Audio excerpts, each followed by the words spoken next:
the only way that we can create a planetary awakening in love through unique self symphonies, or a global ethos for a global civilization, or a universal grammar of value that is a context for our diversity, is if we go back and live them out in our local communities. So that's, the old term of think global, act local. Well, we can think global, act global, and think local and act local too. So anyway, we need communities based on these values.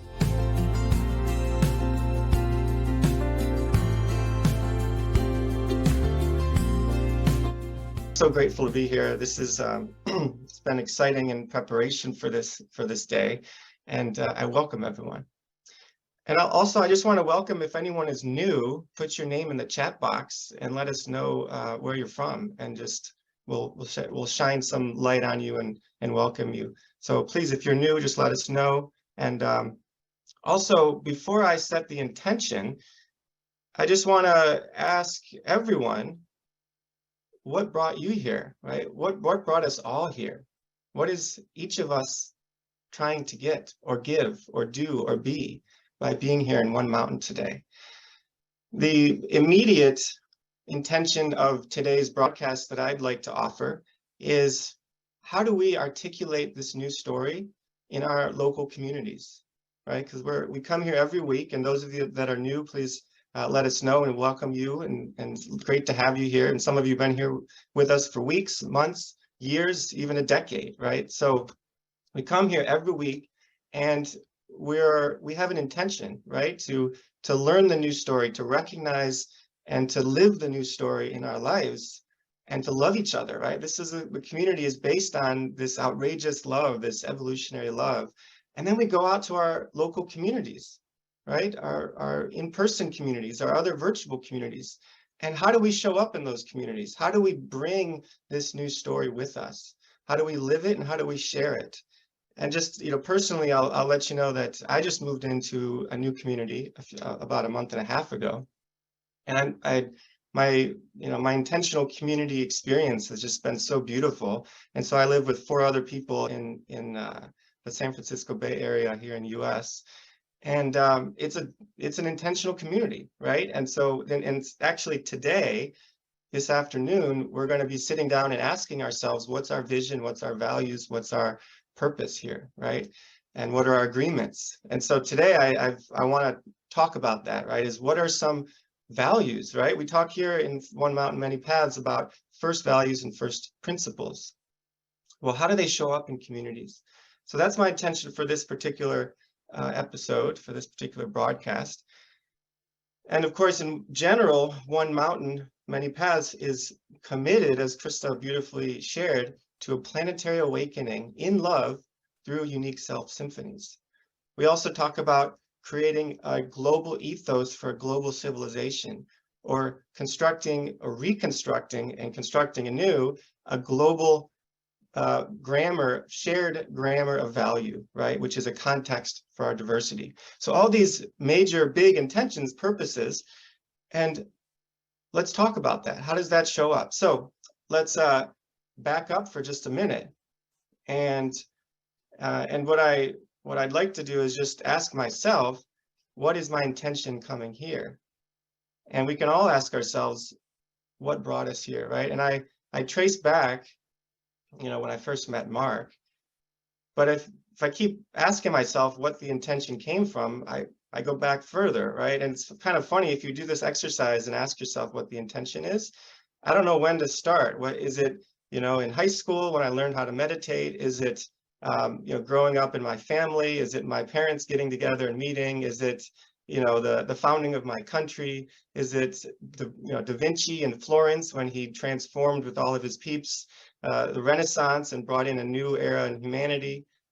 Is it actually when life birthed here on Earth? Was that the intention? Oh, well, actually, we keep going back. Is it when the cosmos was born? Is it the Big Bang? So, really, where do you decide to draw the line? So I'll just draw the line at one place. When I met Marc Gafni back in high school and in college, I grew up as a Catholic, right? And at one point, actually, before I met Marc in high school, I did have this sort of spontaneous experience when I just decided to close my eyes one evening, and 20, 30 minutes later, I felt, oh, that must be the God that I was told about in school. Like I was experiencing myself in a really deep place, right? And so that kicked off this search for what is that? What is that larger force, that being that's feels like it's holding me, that's loving me? What is that love? And how do I get closer to that? So I started, in high school studying different types of religions: Christianity, Judaism, Taoism, Buddhism, Confucianism, and Islam, right? And trying to make sense of how do all of these different religions come together? How can they coexist? How does that make any sense? Right? And then I continue to ask this question and continue to kind of pursue, if that's the right word, a meditation journey, a journey into realizing God and true self. And I sort of bypassed my own personal self, because that's at the time what I thought what I needed to do. And then I used the internet. I Googled what any self-respecting college student would do, is consult the Google internet for all of our advice. I Googled, how do I put this together? How do things fit? How do I integrate? How do the different religions, how does Qigong and yoga and prayer all fit together, right? And I came to find Ken Wilber. So this is back in 2006, 2007. And so finally I felt like, oh, you mean there's a way to put these all together, make sense of it, in a world when at the time, I myself felt split and fractured, right? I had this split: true self, God, and then this personal self that was sort of a result from the web. And then Google just talked to me right now because it heard me. And then the personal self, which at the time I didn't feel like I was able to bring fully to my life. I was also growing up bisexual, and I was in the closet, right? So there was a split, right? And then I started to see that there's maybe a possible way to weave these things together. But it wasn't until 2009 when I met Marc Gafni in San Francisco at an event called Integral Spiritual Experience. And I remember being in this hall where 500 people who are somehow connected to Ken Wilber and his work came together, and Marc was running this program, and he gave a particular speech on the fall of the temple in Jerusalem. Many of you know that speech, that talk, right? And I remember sitting, actually, I was in the balcony, kind of in the mezzanine section in the back, and he went on for like 2.5 hours and talked about reclaiming Eros and reclaiming all that was exiled from the fall of the temple. And I felt myself just beaming, and my entire being just electrified. I felt this transmission, and it was a transmission that finally I felt like my entire being was honored. It's not just about true self up there getting to this other place, transcending. It's about the entirety of the cosmos living in me and reclaiming that. And I remember after his talk, he walked down off the stage and walked down the aisle, and I was in the back, and he locked eyes with me and he smiled. And what was the first thing he did? He took my name tag and he looked at it. David, nice to meet you. And that has more significance than it sounds, right? Because Marc is a person who knows you individually and loves you individually, right? And loves me individually and sees people as they are. And to know my name and to recognize me for my uniqueness was just the beginning of our journey together. So that was when I met Marc. And then I went off and went into the Peace Corps and went into, I lived in Nigeria for 1.5 years. With this thing in the background, which this evolutionary love that I was trying to make sense of from Marc, I went to a place which was maybe one of the most ecologically devastated places on Earth, in Nigeria. And I was there for about 1.5 years, and I got to, the more I was overseas working in this volunteer capacity, the more I started seeing the brokenness of our world. That it wasn't just in me, and it wasn't just a few places. This was something larger, right? For example, I was staying in Nigeria in the last 10% of the remaining rainforest. The rest of it's already been devastated. In a country that was actually experiencing the legacy of colonialism, right? It was kind of arbitrarily carved out to contain about 400 different tribal groups and languages around significant oil reserves. No wonder they're fighting. No wonder there's corruption, right? I experienced what it's like to live near places where there's militia groups and terrorism and kidnapping, political violence. The life expectancy in Nigeria is 55 years old. 55 years old.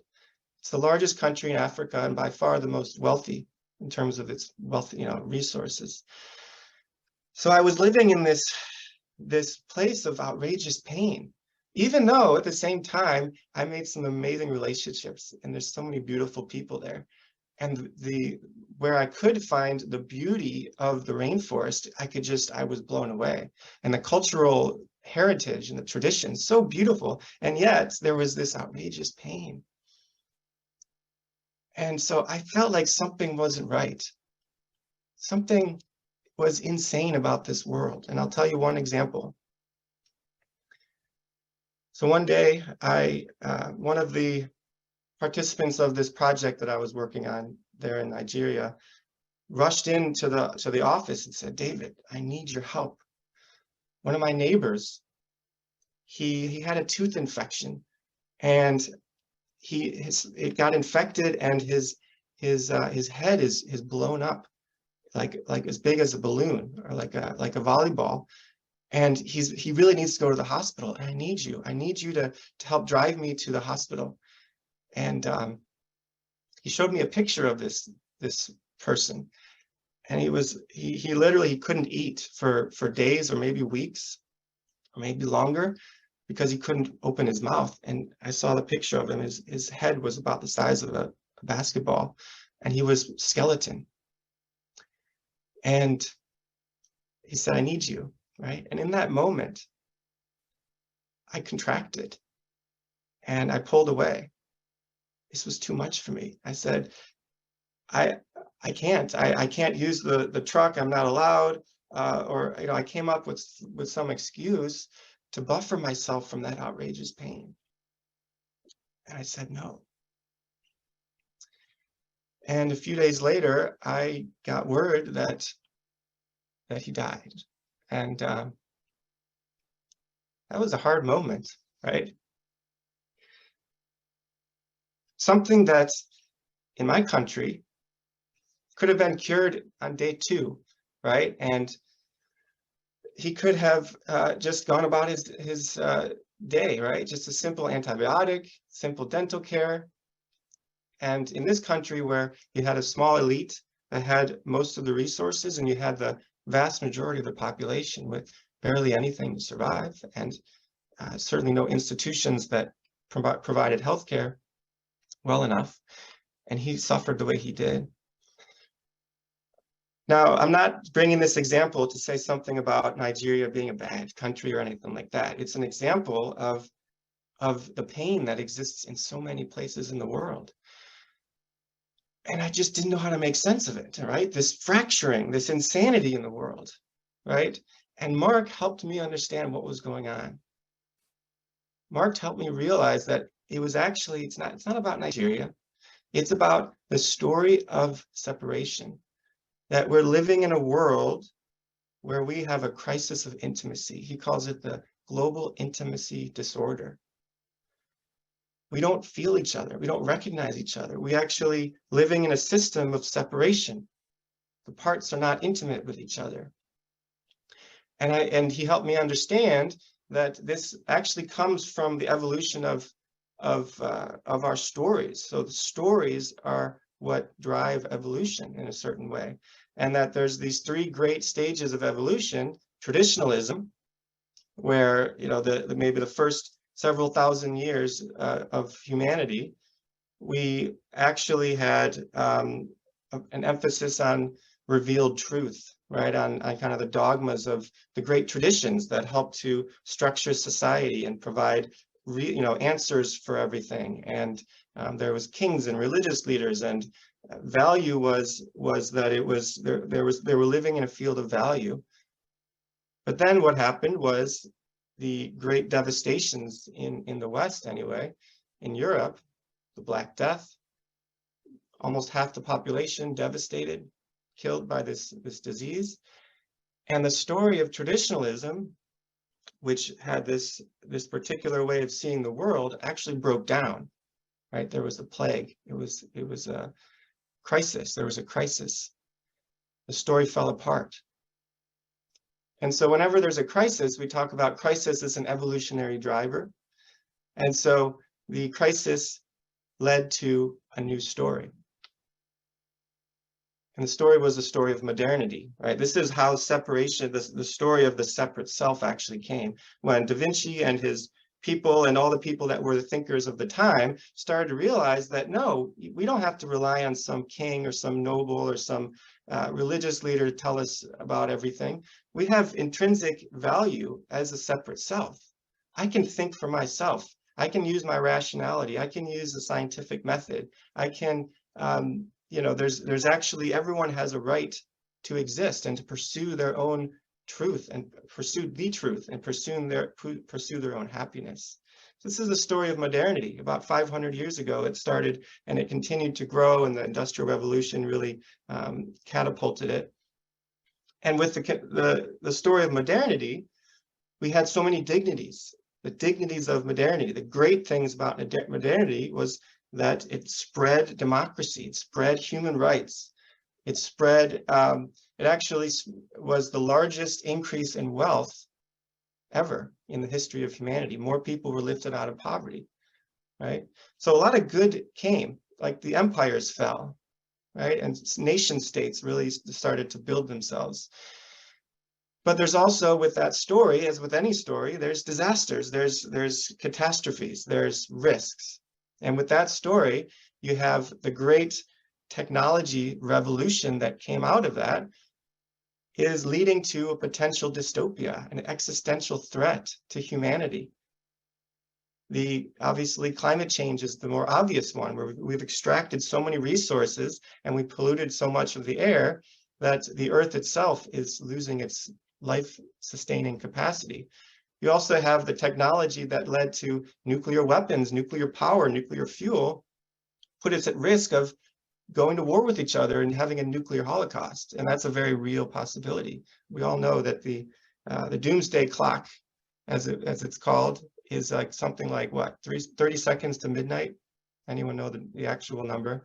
Meaning we have all these risks in front of us that could lead to this dreaded nuclear war. We also have actually the thing that at least Toby Ord from the Precipice, he wrote the book The Precipice that Marc always references, talks about there's a 1 in 6 chance, in his opinion, that artificial intelligence could basically take over and reduce the value of the human being and actually run away and go kind of haywire and change its own algorithms in a way that actually we can't control it, we can't stop it, and we start to lose our own humanity. Why am I telling you all this? Because I'm setting the context, right? And this is also for me, right? Part of what I'm interested in is how do we tell this story to the people around us in a way that makes sense, right? And so I'm doing this with you, and so you can maybe do this with me at home and see how would you say this? How would we say this? How would we articulate this? Marc does it so beautifully, and yet we need to do it ourselves, right? So that's the story of modernity. Story of post-modernity started to come online when the story of modernity, actually about 50 to 100 years ago, it actually wasn't enough, right? There was a realization that there was something missing in that story.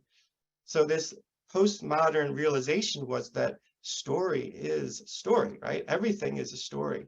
So the modern and the traditional periods were stories, that we actually create our stories.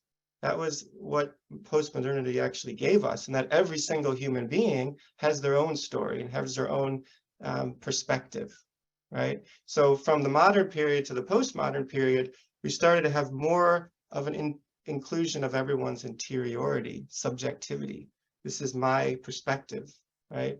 And the good things about that is that it challenged this modern separate self win-lose success story, right? It blew open the possibility so that more stories could be included, right? The marginalized stories. Every human being has their perspective, yes, right? And so the interiority was valued. And here I'm living in the San Francisco Bay Area, which you could say is sort of the mecca for the postmodern thought, right? It's kind of everyone is invited to do what they want to do and be who they want to be, right? There's this typical phrase that people always say is, you do you, right? You do you, right? And so just, there's new forms of expression, creativity, dance, right? I'm in my own personal sphere here, we have jam sessions and music and a lot of heart-centered sharing, a lot of dinners that we have around the table. We just go around and say, check in, right? How are you feeling? How are you doing? And so we actually get to feel each other. It's such a beautiful, dignity of that approach, is that people feel valued as individuals. There's a downside to this though, right? And the downside is that if everyone has their own perspective and everything is relative to your perspective, my perspective, it's just a different perspective, then there's no coherent perspective that can really bring us together. There's no larger story that we're participating in because it's all made up, right? You make sense of your own story, right? Your hero's journey, if you will. And so while there's also more dignities to this postmodern story, and that's that we have an explosion of access to knowledge and the democratization of knowledge, right? The internet is in a certain way, it's a postmodern invention that enabled everyone to access perspectives, right? You didn't have to go through an authority figure. Now, the downside, of course, is that everyone has their own story and we don't know what's true anymore, right? We actually, we get stuck in, well, if it comes to my feed, it must be true, right? And we actually have no way to discern reality and truth from falsehood, right? Or value from what's made up, right? And a perfect example of what could happen in a situation is what happened with Cambridge Analytica in 2019. A movie came out, or a documentary came out about how they used the algorithms of social media to manipulate entire swaths of population and change the votes in favor of whoever's paying the bill.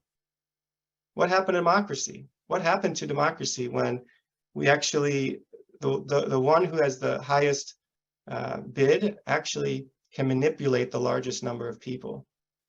Because, again, it's all relative. No one really knows who's the authority, so we're just looking at the almighty dollar as the reference point here.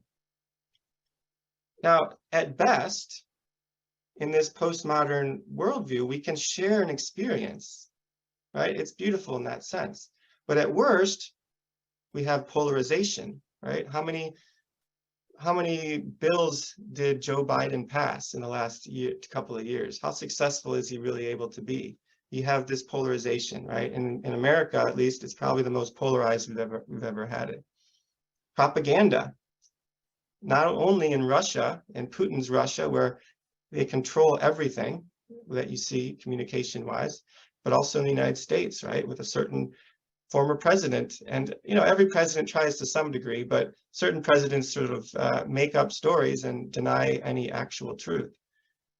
Third, there's meaninglessness. 800,000 people die take their own life every year, right? Why? Meaninglessness, right? Feeling alone, feeling like I'm nobody, there's no purpose, right? If it's just all subjective, then what's there to adhere to? What larger story is there to align to? Fourth, global inequality. There's a failure to coordinate resources, right? We have 7+ billion people on the planet. 12,000 children die every day of hunger. and yet 39% of the world's population is obese. We have an issue with our ability to coordinate resources to get to the people that need them, right? This is all part of this story that's been broken down, that's the postmodern story. We don't actually have a larger story to hold together anything. So you have, the UN and other international bodies that are trying to hold something together, but because they can't declare or claim any sort of larger principle to adhere to in a way that holds people and states accountable, and people aren't actually holding themselves accountable, then it just falls into power dynamics. So if Russia pulls out or vetoes this or that, it just doesn't happen, right? Or if the US does, for that matter. So, and to the extent that there are good things happening, which there are so many, right? I don't want to forget that. It's a breakdown of narrative, a breakdown of story, and all these existential risks are true and are real. And yet, so many good things are happening all over the world. Yet it's not enough. It's not enough to just have the next initiative, the next nonprofit organization, to send a few more dollars here, a few more dollars there. It's not enough to change the course of civilization fast enough to avert disaster, right? So if the story of separation, this global intimacy disorder, is tearing us apart, it is only a new story based on intrinsic value, meaning that value is real, and intrinsic first values and first principles that can actually create and transform individuals and communities to get through this and find a larger whole. All this was to just say hello, and it's already 39 minutes after, so I don't know what just happened with the time. But this was the context, right? This is why we need a new story. And I started with my own personal story, because we all have our personal stories. And as Marc often says, your personal story is chapter and verse in the universe, a love story, right? So there's actually no split. And what I'd like to do right now is with this context, and this is the context that we can share with people, some context version of this. What is the new story, right? This is only the why. Why do we need a new story? So what is the new story? And I want to turn it to Ms. Jacqueline Clark to share the code for this week, which is actually 3 codes put into one, but it's a really great introduction to these first principles and first values that are the guiding compass for this new story. Jacqueline, take it away, sister. And it's my great honor, privilege, and delight to resonate the code today. So this week's evolutionary love code. The universe is not a fact, it is a story. Not an ordinary story, a love story. Not an ordinary love story, but an evolutionary love story.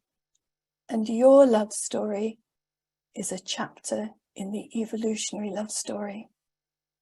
Reality is always asking you a question. Are you ready to play a larger game? Are you ready to participate in the evolution of love? The field of intimacy and desire is seamless, but not featureless. We are each unique features of the larger field of intimacy and desire. That means that we are each a unique configuration of intimacy and desire that is part of this larger field. The field is always moving toward greater intimacy. The field itself is generating a new structure of intimacy, which is the Unique Self Symphony.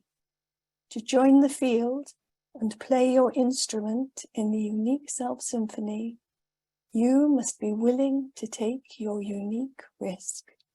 And I just resonate it one more time. The universe is not a fact, it's a story. Not an ordinary story, a love story. Not an ordinary love story, but an evolutionary love story. And your love story is a chapter in the evolutionary love story. Reality is always asking you a question. Are you ready to play a larger game? Are you ready to participate in the evolution of love? The field of intimacy and desire is seamless, but not featureless. We are each unique features of the larger field of intimacy and desire. That means we are each a unique configuration of intimacy and desire that is part of this larger field. The field is always moving toward greater intimacy. The field itself is generating a new structure of intimacy, which is the Unique Self Symphony. To join the field and play your instrument in the Unique Self Symphony, you must be willing to take your unique risk. And with that, I hand back to you, David. Thank you, Lady J. Isn't it just the way that she resonates? It's just like I'm like carried in the river of love here. It was so beautiful. So you see, if you could, we could pick apart each piece of that code and double click on it and make sense of it, right? But I'm only going to throw out a few things here because we only have some minutes left. But before I do, I'll just remind us that these are intrinsic values of the cosmos, right? And so the question could be like, why not? I'm gonna name a few values, right? First values that come out of that code, which I propose should form the basis of any community that we're living in or working with, right? But before I do that, it's like, well, why don't we just have rules like, bedtime is at 10 o'clock. You have to, clean up after yourself, or just like general rules like love and respect and care. Those are all important. Those are all good. But by aligning ourselves with deep intrinsic first values and first principles, we're actually aligning ourselves with the force of the cosmos. Like we're actually aligning ourselves with the power that created the Big Bang. So it's not surface level, it's deep. And when the bedtime hours issue becomes a problem, then what do? Well, we actually go deeper. And so, because remember, one of the criteria for something to be a first value and first principle is that it has to have been present all the way back since the Big Bang, right? And it just continues to evolve and come into different formations as evolution happens. And before I also state some of these values, my assertion is that the only way that we can create a planetary awakening in love through unique self symphonies, or a global ethos for a global civilization, or a universal grammar of value that is a context for our diversity, is if we go back and live them out in our local communities. So that's, the old term of think global, act local. Well, we can think global, act global, and think local and act local too. So anyway, we need communities based on these values. So I'll just name a few. The first one, evolutionary love. What is evolutionary love? And why evolutionary love? Why not just love? Well, as Marc says often, love has been hijacked by a particular form of love. When we think of love, either we think it's an emotion that comes and goes, and when it goes, we're kind of like, I don't love that person anymore. Or we think it's a human emotion that is only experienced at the human level. And so we can kind of make it up, or, depends on who you're with, right? Or it's something romantic, or it's even related just to sexuality. So I can only say I love you if ultimately I want to marry you, right? And these are what Marc calls the exiles of love. So what we're talking about is actually something much bigger than that. And evolutionary love, or what we call sometimes outrageous love, is actually the love, the force, the power that drives all of evolution. And so when we're in local communities, when we say, and actually I remember about 6 months ago, I actually proposed something like, hey, everyone in my previous community, we should, as long as we're loving each other, ... I don't remember what it was about. And then someone messaged me back and said, love, everyone says love. What does it even mean anyways, right? articulating what people often feel is that love is just, it's made up, or it's your love is different from my love, right? And so when we can actually realize that there is this force that is in us, as us, and through us, moving through us, and is holding us, and that's been the same force that created the Big Bang and that transformed Europe from the Middle Ages dark period to a flowering and flourishing of creativity and the Renaissance, right? That same love we can align with, and we get much more power that way, and we can actually affect something larger. And I was going to share a little story, but well, I'll just go on to the next little value, the next first value, first principle. And well, actually, one more thing about that, an example would be, for example, there's sometimes what happens in community, or maybe every time what happens in community, there's this initial burst of love, right? This feeling of love, that everyone loves being with each other and can't get away, wants to share meals, share everything, share their lives. And then at some point, someone gets upset or someone pulls away, and then, oh no, it's uncomfortable now, and we pull away, right? And actually, there's a feeling of pulling away. Well, without, a typical response might be, oh, well, we're done. We actually don't love each other anymore, and it's over, so we should go our separate ways. But when we realize that what Marc often talks about is that there's actually the 3 stations of love, right? There's the submission, separation, and sweetness stations, meaning we can actually, when we are in love in the feeling sense, like, in kind of this ecstatic initial state, that's just the first station of love. And when we know we're going to hit a place where we actually have to find ourselves again, we have to recreate our boundaries and go back inside and find what we need and want and desire, and that's the separation station.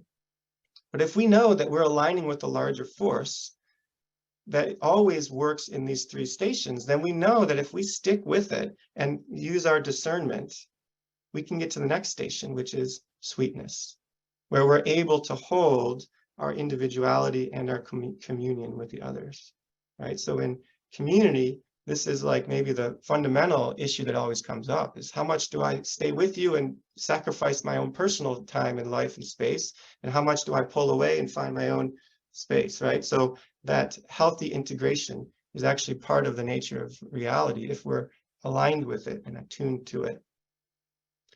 The first value and first principle, maybe it's first, and they're in no particular order: cosmocentric intimacy. A community based on cosmocentric intimacy. What does that mean? Well, remember that intimacy, well, if you don't remember, but the intimacy formula that Marc has created, we can go through it together, right? Intimacy equals shared identity in the context of relative otherness, meaning we share value, we share something in common. There's enough in common, whatever it might be. In the context of relative otherness, right? You actually do have to have otherness. You can't just be, I'm thinking of in that movie 1984, that first scene where everyone is watching that movie, or the video of some propaganda, and they're all cheering and they're all wearing their same uniforms and just doing this sort of, standing up and getting excited about some propaganda, right? They don't have otherness. They actually wiped out otherness. So maybe that's an example of like the Soviet regime that potentially kind of did it that way. But you need otherness, right? So shared identity in the context of relative otherness times mutuality of purpose. You actually do need a purpose. You can't just get together and hang out. I remember about 3-4 years ago, I created a outrageous lovers meetup group. Yeah, does anyone remember meetup.com, where you can find people and meet around a common interest? And I asserted that our purpose was to fall in love with each other. And we would get together, and I would just the intention was to fall in love with each other. Marc, I think, astutely recognized that that's not going to last. You actually do need to find a way to vision a purpose together, right? And so, indeed, it didn't last because, falling in love, oh, that's fun, and then what, right? And so, yeah, you need mutuality of purpose times mutuality of recognition. Oh, thanks for whoever put it in the chat box. Yeah, Krista. Mutuality of recognition. We recognize each other. We actually notice each other, that we're not just cogs in the machine, right? A lot of corporate bureaucracies are not very intimate because they treat everyone like a number, right? And so we need to recognize each other. Times mutuality of value. I need to value your life. I actually need to care about you. And we have to actually have values in common. Mutuality of pathos. We feel each other. We celebrate when we're in joy, and we hold each other when we're in sorrow and pain. And again, a lot of corporations say, leave your feelings at the door, right? And so there's this quality of it's not intimate. And then finally, why is it cosmocentric intimacy? Well, if it's just, remember, if cosmocentric intimacy is actually the fourth level of intimacy. You have the first, which is egocentric intimacy. I need that. In a community, I need to know what my life is all about and actually focus on taking care of myself and doing my work and doing whatever I need to do, right? Egocentric intimacy. I need to be intimate with my own parts. I need to do my own work and interior work. I need to go to psychotherapy if I need to. I need to have a job, right? Egocentric intimacy, that's important. Including that, though, we have ethnocentric intimacy, meaning our group or our people or maybe our nation, right? It's like I actually need to have some connection with something larger than myself that is not so far that I don't even know what it is. I have to have some resonance with a group, right? But then we continue to grow. If we just stop there, it breaks down. We actually have a global world. So if we just stop at ethnocentric intimacy, we can collapse on each other because we actually don't have something larger than us, larger than our group, that can hold us when things get shaky, perhaps. So we move to world-centric intimacy. We include ego, ethno, we have world-centric intimacy. We actually feel and we care about refugees as they escape, Bangladesh when there's climate refugees from the flooding, right? Or Ukrainian refugees trying to find home and shelter, right? Or people in Nigeria that are in a whole different world context, but I care about them, right? So we actually have something, we have to have something beyond ourselves. And then cosmocentric intimacy, and this will be the last point I make, cosmocentric intimacy, it's not just about the world, it's also about, yes, animals, like Marc often refers to pork chops, lamb chops. We actually care that animals are treated properly and are cared for and not shuffled into factory farms. We actually want to create our system and use our money in a way that is promoting a flourishing ecosystem and also the well-being of sentient life. But it's not only that.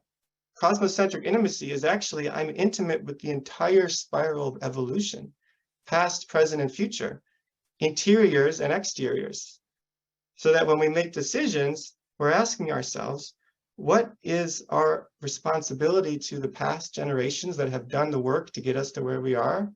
And what is the future calling us toward, right? This is bigger than lamb chops. I mean, that's important too, right? But it's the spiral of evolution.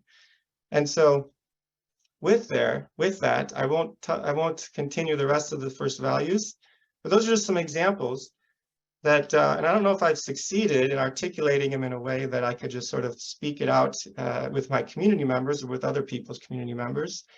But maybe the ultimate realization is that we can kind of take pieces and parts and articulate them in our own way.